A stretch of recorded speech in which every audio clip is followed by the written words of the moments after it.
Hello dear students, welcome to Smart Knowledge. प्यारे बच्चों, आज की जो वीडियो है उसमें हम डिस्कस करने वाले हैं क्लास 8 सब्जेक्ट रहेगा social science, annual school examination. ठीक है, टाइम अलाउड रहेगा 2.5 घंटे, मैक्सिमम मार्क्स रहेंगे 60। काफ़ी इंपॉर्टेंट क्वेश्चंस हैं और इसके अलावा आपको अदर सब्जेक्ट के पेपर भी वीडियो के एंड में एक प्लेलिस्ट मिलेगी, उसमें मिल जाएंगे, तो वहाँ से आप इनको कर सकते हो। सबसे पहले हम देखेंगे सामान्य निर्देश। इस वीडियो में हम हिंदी मीडियम में पेपर को डिस्कस करेंगे। नेक्स्ट वीडियो में हम इंग्लिश मीडियम में कंप्लीट पेपर को डिस्कस करके उनके आंसर्स आपको प्रोवाइड कराएंगे। सामान्य निर्देश दिए गए हैं, तो सबसे पहले आप सामान्य निर्देश यहाँ से पढ़ लेंगे। खंड क में जो है, खंड क में आपको 1 से 15 तक 1 अंक के प्रश्न मिलेंगे, 2 से 5 तक 2 अंक वाले, 6 से 7 तक 3 अंक वाले, 8वां 9वां 5 अंक का होगा, 10 से 13 4 अंक वाले केस स्टडी क्वेश्चन होंगे और प्रश्न 14 जो है वो मैप बेस्ड क्वेश्चन रहने वाला है। So now let's start. खंड क दिया गया है, बहुविकल्पीय प्रश्न है। प्रश्न 1 से 15 तक वस्तुनिष्ठ प्रकार के प्रश्न है। इनमें सही विकल्प का चयन जो है वो आपको करना है। शिक्षा को लेकर मेरा विचार है कि विद्यालय ऐसे हों जहां बच्चे खुश रह सकें व मुफ्त व रचनाशील बने। वर्तमान विद्यालय बच्चों की रचनाशीलता एवं उनके चकित होने की क्षमता को खत्म कर रहे हैं। बताइए उपरोक्त विचार किस महान विचारक के हैं? तो ये किसके विचार हैं? ये है रविंद्रनाथ टैगोर के। C will be the right answer. Next है सेकेंड, उत्कर्ष को एक विशेष राज्य होने के कारण एक दूसरे राज्य में कार्य करने से रोका जाता है। बताइए उत्कर्ष के किस मौलिक अधिकार का हनन हो रहा है? तो ये हनन किसका हो रहा है? उसके स्वतंत्रता के अधिकार का। थर्ड है, नीचे दिए गए प्रश्न में 2 प्राकथन दिए गए हैं, एक संकल्पना और दूसरा कारण। कथनों को पढ़िए और सही विकल्प का चयन कीजिए। तो इसमें दिया गया है जीव जंतुओं का संरक्षण आवश्यक है और जीव जंतु हमारे पारितंत्र का हिस्सा है। तो इसमें आंसर आपका ए हो जाएगा कि दोनों ही ठीक है और इसका कारण भी सही दिया गया है। नेक्स्ट क्वेश्चन नंबर 4 है, भारत में 2000 रुपए के नोट को बंद करने का अधिकार किस सरकार के पास है? तो ये जो अधिकार है ये किस सरकार के पास है? केंद्र सरकार के पास है। क्वेश्चन नंबर 5 है, लॉर्ड कर्जन ने 1905 में निम्नलिखित में से किस प्रांत का विभाजन किया था? तो किसका विभाजन किया था? बंगाल का विभाजन किया था। क्वेश्चन नंबर 6 है, राज्यसभा में राष्ट्रपति द्वारा मनोनीत सदस्यों की अधिकतम संख्या कितनी होती है? तो कितनी होती है? 12 जो है सदस्य वो राज्यसभा में राष्ट्रपति मनोनीत कर सकते हैं। क्वेश्चन नंबर 7, तटीय प्रदेशों और शुष्क प्रदेशों में पवन गति रोकने के लिए वृक्ष कतारों से लगाए जाते हैं, इन्हें क्या कहा जाता है? तो इन्हें क्या कहा जाता है? रक्षक मेखला कहा जाता है। ठीक है, नेक्स्ट देखिए, भारत में उच्च न्यायालय में न्यायाधीशों के कुल स्वीकृत पद कितने हैं? 1 नवंबर 2019 तक की स्थिति के अनुसार आपको बताने हैं। तो ये कितने हैं? 1079 जो है ये टोटल पद हैं। प्रति 1000 व्यक्तियों पर जीवित जन्मों की संख्या क्या कहलाती है? तो ये क्या कहलाती है? जन्म दर कहलाती है। क्वेश्चन नंबर 10, श्रीरंगपट्टम की जंग में कौन विजयी हुए? तो श्रीरंगपट्टम की जंग में जो है अंग्रेज विजयी हुए थे। अगला क्वेश्चन है क्वेश्चन नंबर 11, निम्नलिखित में से कौन सा कथन भारतीय न्यायपालिका के संदर्भ में सही नहीं है? तो कौन सा सही नहीं है? बी, न्यायपालिका तक जाने के लिए पहले सरकार की मंजूरी आवश्यक है।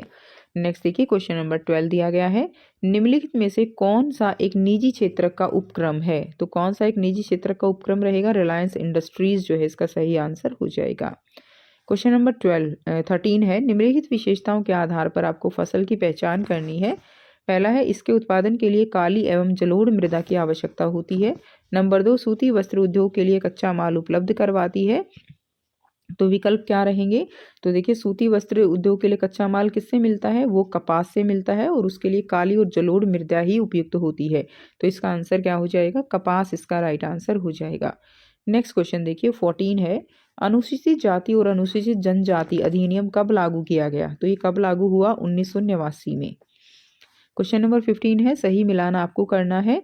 तो इसमें देखिए सही मिलान क्या रहेगा? सी, बेगम हजरत महल जो है उनकी लखनऊ, ये सही मिलान हो जाएगा। नेक्स्ट क्वेश्चन है, खंड ख दिया गया है, अति लघु उत्तरीय प्रश्न रहेंगे। सेकंड का ए दिया गया है, भूमि संरक्षण हेतु कोई 2 उपाय बताइए। तो भूमि संरक्षण हेतु कोई 2 उपाय कौन से हो जाएंगे?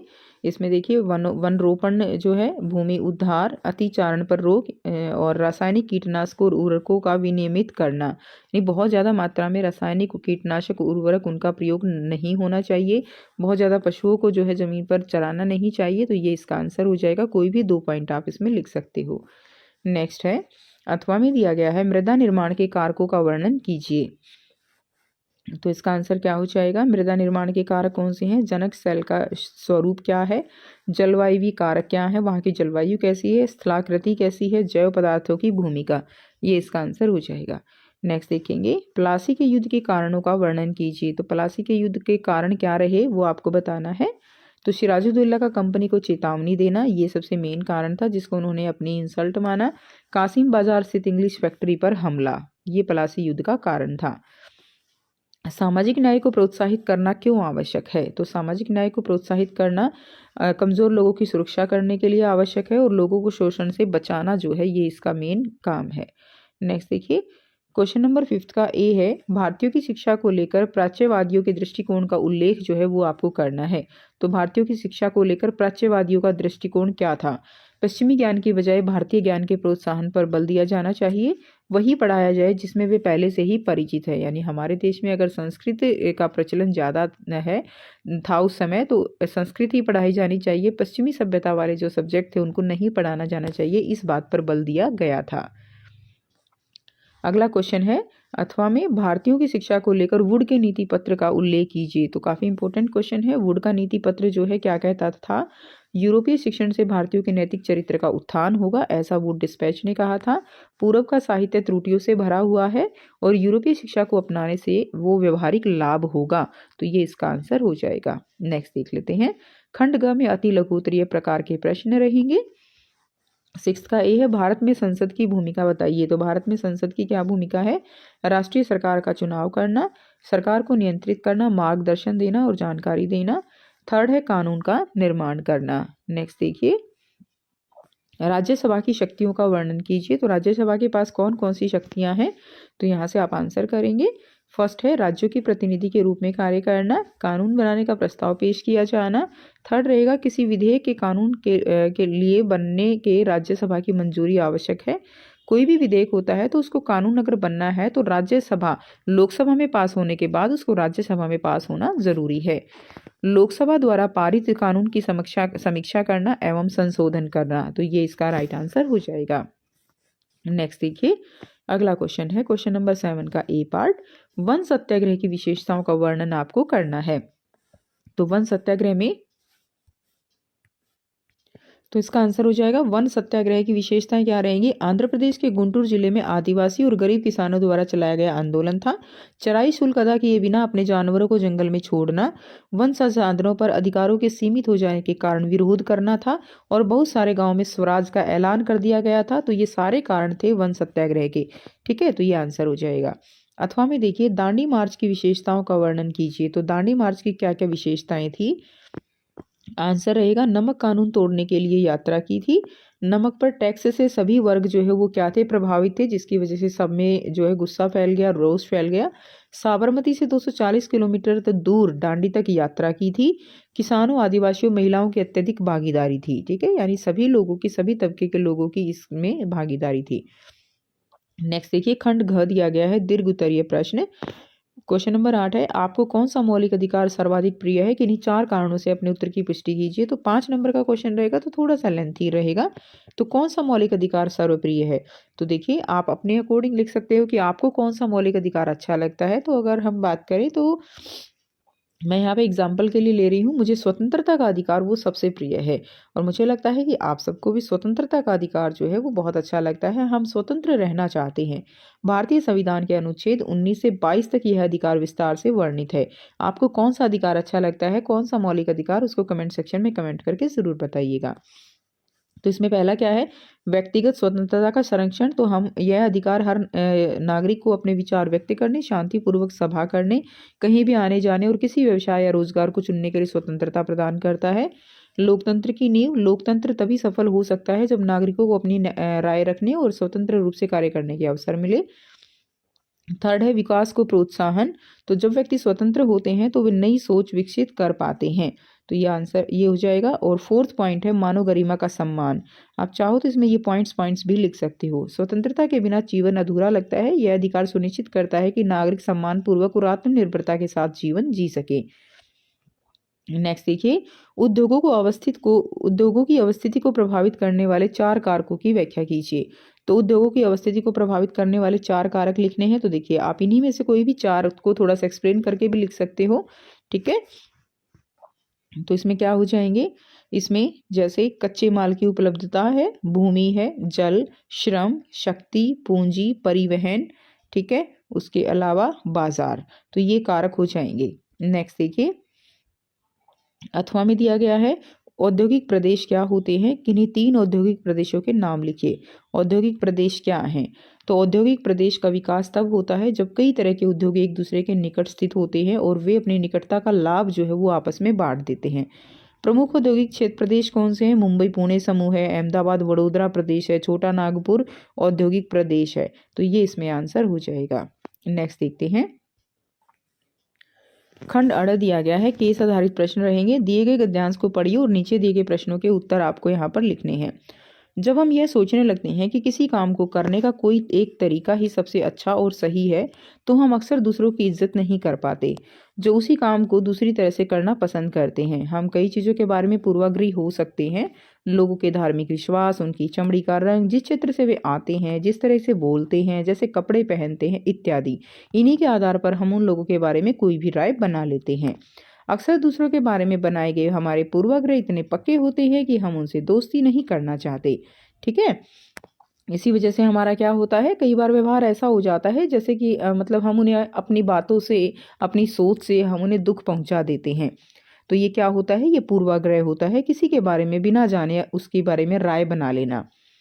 पहला प्रश्न है, अपने दैनिक जीवन से पूर्वाग्रह का एक उदाहरण दीजिए। अपने दैनिक जीवन से कोई भी उदाहरण आप दे सकते हो, जैसे कि फॉर एग्जांपल गांव के लोग गरीब होते हैं। ये जो है, लोग जो शहर के लोग हैं वो सोच सकते हैं कि हाँ, गांव के लोग वो अनपढ़ होते हैं, गरीब होते हैं, हालांकि उनको उस बारे में क्लियर नहीं है, तथ्य नहीं है उनके पास, लेकिन वो सोचते हैं, तो ये पूर्वाग्रह है। उसके बाद देखिए, नेक्स्ट क्वेश्चन दिया गया है, पूर्वाग्रह का प्रभाव बताइए। तो पूर्वाग्रह से क्या है कि हम उनको दुख पहुंचा सकते हैं। तीसरा है, क्या पूर्वाग्रह सकारात्मक भी हो सकता है? अपने उत्तर के पीछे तर्क दीजिए। तो पूर्वाग्रह दूसरे का आंसर लोगों को दुख पहुंचता है, तीसरा नहीं, पूर्वाग्रह से अन्य लोगों को समस्या ही होती है। नेक्स्ट देखिए, क्वेश्चन नंबर 11 है, दिए गए गद्यांश को पढ़ना है और नीचे दिए गए प्रश्नों के उत्तर जो है वो आपको देने हैं। तो भूमि, जल, वायु, पेड़ पौधे और जीव जंतु मिलकर प्राकृतिक पर्यावरण बनाते हैं। पृथ्वी की ठोस परपटी या कठोर ऊपरी सतह को क्या कहा जाता है? स्थल मंडल कहते हैं। यह चट्टान एवं खनिजों से बना होता है एवं मिट्टी की पतली परत से ढका होता है। यह पहाड़, पठार, मैदान, घाटी आदि जैसी विभिन्न स्थलाकृतियों वाला विषम धरातल होता है। ये स्थलाकृतियां महाद्वीपों के अलावा महासागर की सतह पर भी पाई जाती हैं। स्थल मंडल कैसा क्षेत्र होता है? यह वह क्षेत्र है जो हमें वन, कृषि और मानव बस्तियों के लिए भूमि, पशुओं को चरने के लिए घास स्थल प्रदान करता है। यह खनिज संपदा का भी क्या है, एक स्रोत है। तो इसमें क्वेश्चन रहेगा 11.1, प्राकृतिक पर्यावरण का कोई एक उदाहरण आपको देना है। तो क्या उदाहरण हो जाएगा? पेड़ पौधे या कोई अन्य एग्जाम्पल दे सकते हो। नेक्स्ट है, स्थल मंडल पर स्थित विभिन्न स्थलाकृतियों के बारे में बताना है। तो स्थल मंडल पर कैसी आकृतियां हैं? पहाड़, पठार, मैदान, घाटी आदि। नेक्स्ट क्वेश्चन है, स्थल मंडल के महत्व की व्याख्या करनी है। तो स्थल मंडल का महत्व क्या है? स्थल मंडल पर हमें वन, कृषि, मानव बस्तियों के लिए भूमि, घास स्थल आदि प्राप्त होता है। नेक्स्ट क्वेश्चन देखिए, क्वेश्चन नंबर 12 दिया गया है, दिए गए गद्यांश को पढ़ना है और नीचे दिए गए प्रश्नों के उत्तर आपको देने हैं। तो यहाँ से आप इसको एक बार गद्यांश को बहुत अच्छे से पढ़ लेंगे बेटा, ठीक है, तभी आप क्वेश्चंस के आंसर अच्छे से कर पाओगे। इन्हीं में आपको क्वेश्चन के आंसर मिल जाएंगे। तो वीडियो पॉज करेंगे और इसको पढ़ेंगे। मराठों के सैन्य अभियानों की कोई एक विशेषता जो है वो आपको बतानी है। तो सैन्य अभियान की एक विशेषता क्या रहेगी? किलाबंद इलाकों में टक्कर न लेकर शहरों और कस्बों पर वो हमला करते थे। ठीक है, उसके बाद नेक्स्ट देखिए, मराठे अपने जीते हुए राज्यों को कौन कौन से कर एकत्र किया करते थे? तो कौन कौन से कर लगाते थे? चौथ और सरदेशमुखी।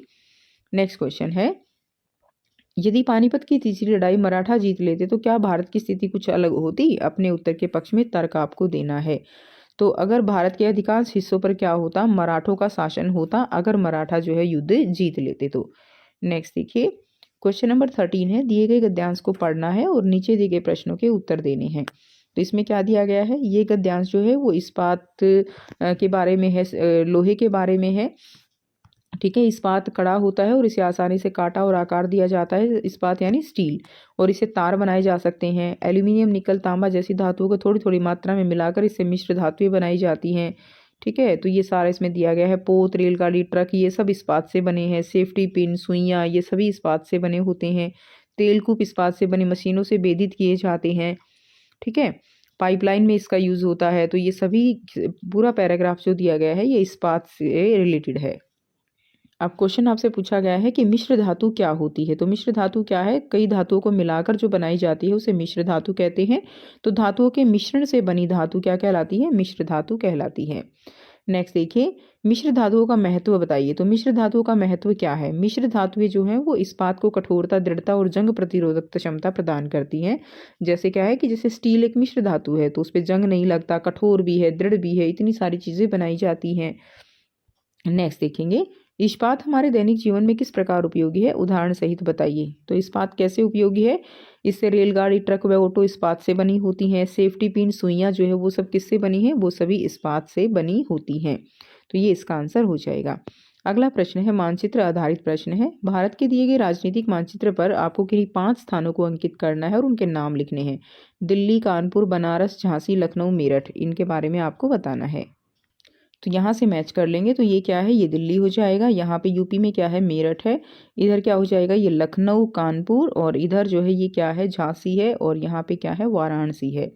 ठीक है, तो काफ़ी इंपॉर्टेंट है ये मैप जो, और काफ़ी बार यही चीज़ें रिपीट होती रहती हैं, तो इन चीज़ों को ज़रूर अच्छे से जो है वो आप कर लीजिए। तो ये था students complete paper. I hope आपको सारे क्वेश्चंस क्लियर हैं। फिर भी कोई डाउट हो तो आप पूछ सकते हो। वीडियो अच्छी लगी तो वीडियो को ज़रूर से लाइक कीजिए, शेयर कीजिए, चैनल को कीजिए इसी तरह की और वीडियोज़ के लिए सब्सक्राइब। मिलते हैं आपसे नेक्स्ट वीडियो में। Till then take care, bye bye and have a nice day.